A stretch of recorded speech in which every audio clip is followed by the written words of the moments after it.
త్యాగాల గురించి మాట్లాడుతుండు, తెలంగాణ ఉద్యమం గురించి మాట్లాడుతుండు.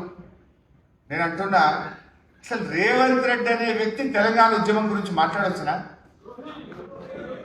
అసలు నువ్వు దయ్యాలు వేదాలు వలిచినట్టు త్యాగాల గురించో తెలంగాణ పోరాటం గురించో తెలంగాణ ఉద్యమాల గురించి మాట్లాడితే, రేవంత్ రెడ్డి మాట్లాడితే దయ్యాల వేదాలు వలిచినట్టు కదా. నా త్యాగం గురించి మాట్లాడుతున్నాడు ఆయన.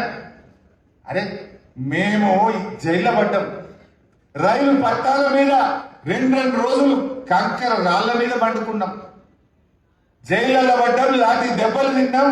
మేము అరెస్ట్ కానీ పోలీస్ స్టేషన్ లేదు, 300 కేసులున్నాయి నా మీద. ఈయన మాట్లాడుతున్న హరీష్ రావు అట ఏం త్యాగం చేసింది? అరే నేను 2 సార్లు ఎమ్మెల్యేగా రాజీనామా చేసి తెలంగాణ కోసం అసెంబ్లీలో గర్జించినాం, ఎందుకు తెలంగాణ కావాలో. మంత్రి పదవికి కేసీఆర్ ఆదేశంతో గడ్డి పోచలాగా మంత్రి పదవికి రాజీనామా చేసిన చరిత్ర మాది. జైళ్ళలో పడ్డం, దెబ్బలు తిన్నాం, 100 కేసులు పెట్టినారు. అట్లాంటి త్యాగాలు మేము చేసినాం.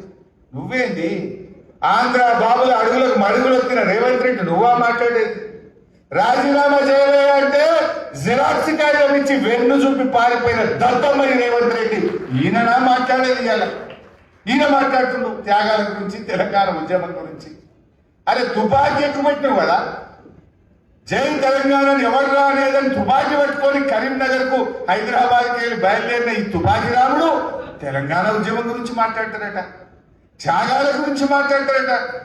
నవ్వుకోరా ప్రజలు? నీ మొహానికి ఏదైనా జై తెలంగాణ అన్నవా? ఏదైనా పోరాటం చేసిన వాళ్ళు త్యాగాల గురించి నువ్వు మాట్లాడతావు.